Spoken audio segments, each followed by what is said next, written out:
आप सभी को गोवर्धन पूजा की हार्दिक शुभकामनाएं। आज अपने सुनेंगे गोवर्धन पूजा के समय सुनी जाने वाली पौराणिक कथा। दीपावली के अगले दिन गोवर्धन पर्वत की पूजा की जाती है। लोग इसे अन्नकूट के नाम से भी जानते हैं।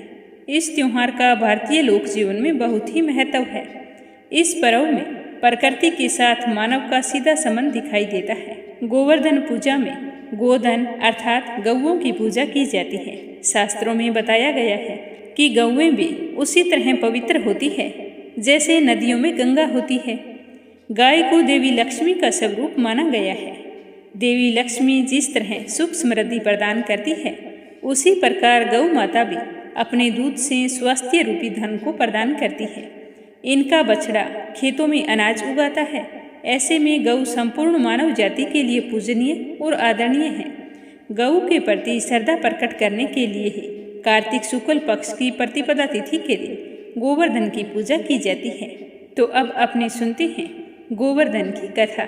इस कथा को श्रद्धा भाव से पूरा सुनना, क्योंकि बिना श्रद्धा भाव और आधी अधूरी कथा सुनना या कथा के बीच में बातचीत करना या फिर बीच बीच में खड़े होना, ऐसा करने से भगवान नाराज हो जाते हैं और हमें हमारे व्रत या पूजा पाठ का कोई फल नहीं मिलता।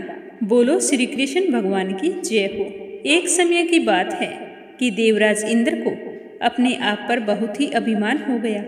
तो इंद्र का अभिमान चूर करने के लिए भगवान श्री कृष्ण, जो स्वयं लीलाधारी श्री हरि विष्णु के अवतार हैं, उन्होंने एक लीला रची। उस लीला के अनुसार एक समय सारे ब्रिजवासी 36 प्रकार के व्यंजन बना रहे थे और किसी पूजा की तैयारी में जुटे थे।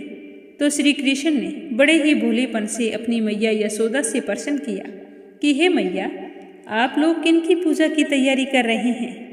तो श्री कृष्ण की बातें सुनकर मैया कहने लगी कि लल्ला, हम तो देवराज इंद्र की पूजा के लिए अन्नकूट की तैयारी कर रहे हैं। तो मैया के ऐसे कहने पर श्री कृष्ण बोले कि मैया, हम देवराज इंद्र की पूजा क्यों करते हैं?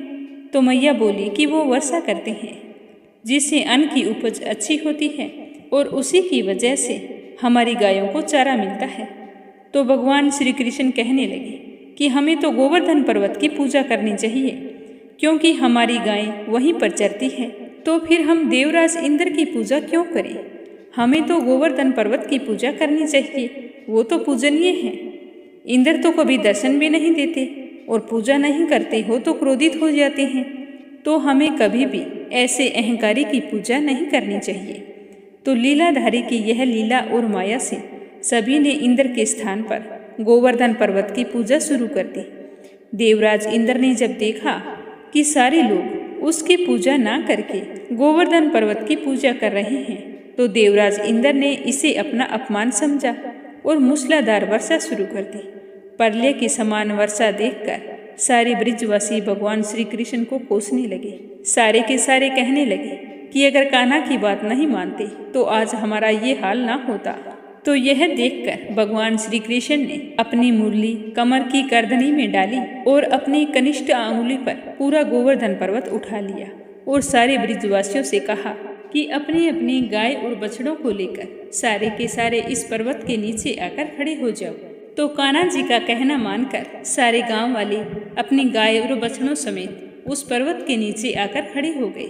जब भगवान इंद्र ने श्री कृष्ण की यह लीला देखी तो उन्हें और भी ज्यादा गुस्सा आ गया और वे क्रोधित होकर वर्षा को और तेज कर दिया।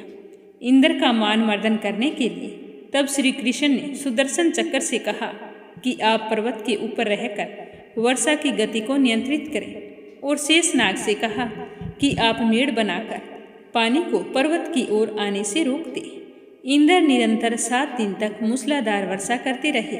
तब उन्हें लगा कि उनका सामने करने वाला कोई आम मनुष्य नहीं हो सकता। तो वे पितामह ब्रह्मा जी के पास पहुँचे और सारा वृत्तांत कह सुनाया।